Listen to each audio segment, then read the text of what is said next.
नमस्ते, मेरा नाम है तृप्ति सोनी और मैं पहुंची हूँ नया रायपुर के तूता धरना स्थल में। धरना स्थल जहां पर बैठे हैं डीएलएड अभ्यर्थी जो नियुक्ति का इंतजार कर रहे हैं। दिसंबर से इनका आंदोलन चल रहा है और अभी भी कुछ लोग आमरण अनशन पर बैठे हुए हैं। इनसे समझते हैं कि इनका मुद्दा आखिर है क्या और सरकार की तरफ से इन्हें आश्वासन क्या मिला है।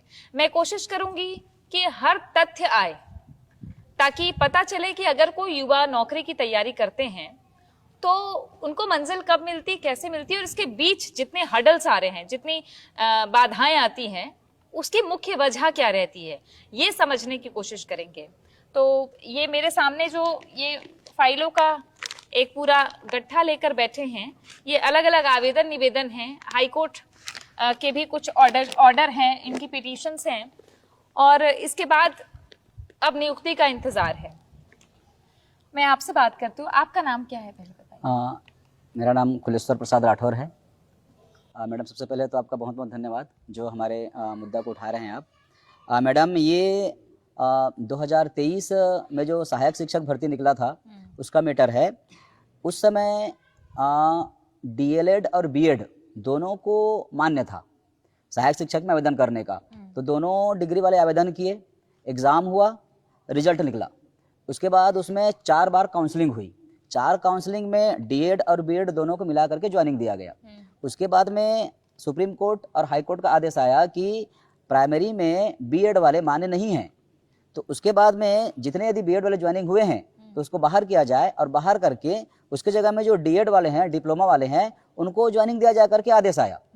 तो उसमें फिर देखा गया तो लगभग 2615 उसमें ऐसे कैंडिडेट थे जो बीएड वाले थे, तो उसको कोर्ट के आदेश से बाहर किया गया। सरकार ने उसको पालन किया, कोर्ट के आदेश के अनुसार 2615 बीएड वालों को बाहर कर दिया। अब बात यह है कि 2615 को बाहर कर दिए तो उसके जगह में 2615 जो डीएड वाले हैं उसको ज्वाइनिंग दो उसी लिस्ट में से जो एग्जाम में फाइट किए थे। तो सरकार ने क्या किया, 2615 डीएड वालों को बुलाया, लेकिन उसमें डॉक्यूमेंट वेरिफिकेशन नहीं किया, सीधा कॉमन जो मेरिट लिस्ट होता है वहां से उठा लिया और उठा करके 2615 लोगों को डायरेक्ट स्कूल अलॉट कर दिया कि अब जाओ स्कूल में पढ़ाओ। लेकिन ये नहीं देखा कि उसके पास टीटी है, डीएड है कि नहीं है, उसका एज क्राइटेरिया क्या है, सब चीज देखा नहीं उन्होंने, सीधा स्कूल अलॉट कर दिया। और स्कूल अलॉटमेंट करने के बाद फिर उनको चेक किया कि आपके पास डीएड है, टेट है कि बाद में चेक किया, तो उसमें पता चला कि 2615 में से 1299 लोगों के पास ही सही से डॉक्यूमेंट था, उतने लोग ही पात्र थे, और 1316 लोग बिल्कुल अपात्र निकले वहां से। किसी का एज कम था, किसी का ज्यादा था, किसी का टेट पास नहीं था, किसी का डीएड नहीं था, ऐसे बहुत सारे कारण से 1316 लोग अपात्र निकल गए, तो वो जगह पूरा खाली हो गया। इसके अलावा 984 पद ऐसे हैं जिस पर किसी का ज्वाइनिंग ही नहीं हुआ था, ना डीएड का ना बीएड का, फ्रेश मतलब वो पद बचा हुआ खाली पद, तो वो 984 और ये जो 1316 पद अपात्र हुए, दोनों को मिला करके 2300 पद होता है। तो 2300 पद पूरा खाली बचा हुआ है, तो इस पर फिर से उनको उठाना था मेरिट लिस्ट से, तो नहीं उठाए। तो उसके बाद हम जो है फिर से वापस हम लोग हाई कोर्ट गए इस मैटर में कि भाई ये जून में इसका सुनवाई हुआ था, 26 जून को सुनवाई हुआ। हम लोग अप्रैल में चले गए थे हम लोग 2025 अप्रैल में, और उसका जो फाइनल सुनवाई है वो 26 जून को हुआ और उसकी ऑर्डर कॉपी आई 26 सितंबर को। उसमें साफ साफ लिखा था कि भाई ये हाईकोर्ट का आदेश, पहले जो आदेश 2 अप्रैल को आया था 24 को, उसी के आधार पे बीएड वालों को बाहर किया गया। तो ये कोर्ट के आदेश का पूरा पालन नहीं हुआ है, इसमें अभी भी 2300 पद बचा हुआ है, उसको जल्दी से इसको कंप्लीट कीजिए करके 2 महीने के अंदर में पूरा करने के लिए फिर कोर्ट का आदेश आया 26 सितंबर को। तो हम लोग वेट किए 2 महीना कि शायद विभाग जो है काम कर देगी करके, तो 26 सितंबर से 26 नवंबर 2 महीना होता है, तब तक हम लोग वेट किए, तो हमको विभाग की तरफ से कोई भी ऐसा नोटिफिकेशन, कुछ भी काम होता हुआ नजर नहीं आया। तो 26 नवंबर के बाद फिर हम लोग जितने भी विधायक हैं, सांसद, सबके पास हम लोग फिर गए, डीपीआई भी गए हम लोग, तो जितने भी विधायक मंत्री लोग हैं उनसे हमको आश्वासन मिला कि नहीं करेंगे, इसको देखेंगे, करेंगे, ऐसा करके आश्वासन मिला हमको। फिर हम लोग वेट किए नवंबर के बाद, फिर दिसंबर भर वेट किए, फिर भी कुछ काम होता हुआ नजर नहीं आया। तो फिर हम लोग के पास और कोई रास्ता नहीं बचा, तो फिर 24 दिसंबर से हम लोग यहाँ पर आमरण अनशन पर हम लोग यहाँ पर बैठे हुए हैं। तो इतना दिन हो गया, देखिए 100 दिन कल पूरे, आज 101 दिन हो गया, अभी तक कोई भी सरकार की तरफ से कोई भी प्रतिनिधि हमको मिलने के लिए नहीं आया है। नहीं, 24 दिसंबर के बाद कोई आश्वासन, एक भी किसी ने आश्वासन नहीं दिया? एक बार केवल वो लोग हमारा जो अनशन है उसको शिथिल कराने के लिए अधिकारी आए थे। कितने दिन बाद? वो लगभग 15 दिन के बाद आए थे। और मतलब दिसंबर महीने में ही आए थे? हाँ, दिसंबर 24 जनवरी में। जनवरी में हाँ, आए थे। 24 दिसंबर हम लोग स्टार्ट किए हैं, तो जनवरी को लगभग 12-15 जनवरी के आसपास कौन आए थे? रायपुर जिला के डीओ आए थे और एक साथ में एक और अधिकारी थे।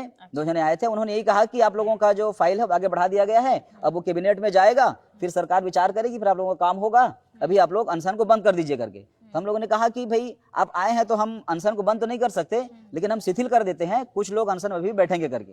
तो अभी भी हम लोग 10-12 लोग अनशन पे डेली बैठते हैं। तो उसके बाद से फिर हम लोग आस लगाए थे कि भाई फाइल आगे गई है बोल के हमको आश्वासन दिया गया। हम सोच रहे थे कि हमारा काम चालू हो गया है करके।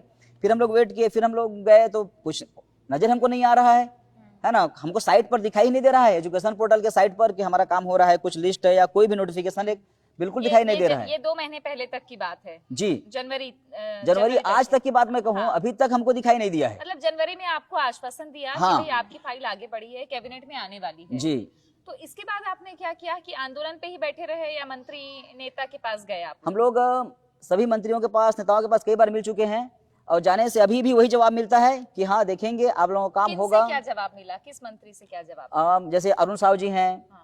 विजय शर्मा जी हैं, वित्त मंत्री के पास जाते हैं तो वो बोलते हैं कि आपका विभाग तो शिक्षा विभाग शिक्षा है ना? विभाग के शिक्षा मंत्री जी के पास हम लोग 2-3 बार गए। शुरू में वो मिले, उसके बाद अब जाते हैं तो मिलते नहीं है। घर में रहते तो भी नहीं, बोल जब देते। मिले तो क्या कहा उन्होंने? मिले थे तो वही कहा गया था, वही कहे थे वो कि मैं तो कैबिनेट में आपका बात रखूंगा, और ये जो मैटर है ये वित्त विभाग और मुख्यमंत्री जी के पास जाकर के अटक जाता है, तो वहां पर उनसे भी आप एक बार मिलिए करके हमको बोला गया। अच्छा। तो हम लोग वहां भी गए, वित्त मंत्री जी के पास भी हम लोग गए, तो उन्होंने बोला कि आपके जो विभाग के मंत्री हैं वो कैबिनेट में बात को लाएंगे तो मैं आगे उसको पास कर दूंगा, मैं बिल्कुल नहीं रोकूंगा, मेरी तरफ से बिल्कुल पॉजिटिव है करके वो जवाब दिए थे। और सीएम जी के पास भी उससे ज्यादा तो मुलाकात होती नहीं है, उनसे परमिशन बहुत कम मिलता है। 1 या 2 बार मुलाकात हुई है, तो वो भी बोले थे कि आप लोगों का काम होगा, फाइल रेडी है, बस ये हमको सुनने के लिए मिल रहा है, लेकिन हमको होता हुआ नजर नहीं आ रहा है हमको कहीं।